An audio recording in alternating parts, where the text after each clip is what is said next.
MP. Rajesh എം.പിയുടെ നേതൃത്വത്തിൽ Palakkad parliament മണ്ഡലത്തിൽ നടപ്പാക്കുന്ന ജനകീയ സ്കോളർഷിപ്പ് പദ്ധതിക്ക് തുടക്കമായി. പ്രെഡിക്ട് സ്കോളർഷിപ്പിന്റെ ഉദ്ഘാടനം മുഖ്യമന്ത്രി പിണറായി വിജയൻ ഒറ്റപ്പാലത്ത് നിർവഹിച്ചു. തെരഞ്ഞെടുക്കപ്പെട്ട 50 കുട്ടികൾക്ക് സ്കോളർഷിപ്പ് തുക മുഖ്യമന്ത്രി കൈമാറി.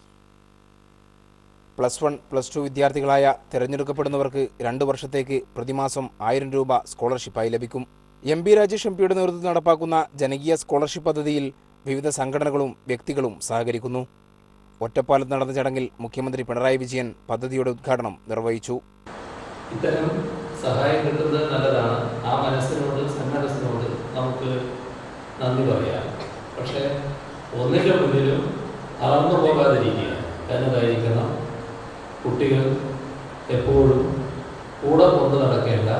പാലക്കാട് NSS എഞ്ചിനീയറിംഗ് കോളേജ് പൂർവ്വ വിദ്യാർത്ഥി സംഘടനയായ ദർശന, ബ്രിട്ടനിലെ സാംസ്കാരിക കൂട്ടായ്മയായ ചേതന, പാലക്കാട് പോളിടെക്നിക് പൂർവ്വ വിദ്യാർത്ഥി സംഘടനയായ ഗ്രാമ്യ, എക്സൈസ് സ്റ്റാഫ് അസോസിയേഷൻ പാലക്കാട് ജില്ല, ബെഫിയുടെ നേതൃത്വത്തിലുള്ള ബാങ്കേഴ്സ് അക്കാദമി എന്നീ സംഘടനകളാണ് പദ്ധതിയുമായി സഹകരിക്കുന്നത്.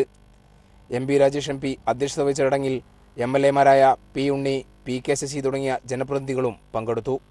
News bureau, Palakkad.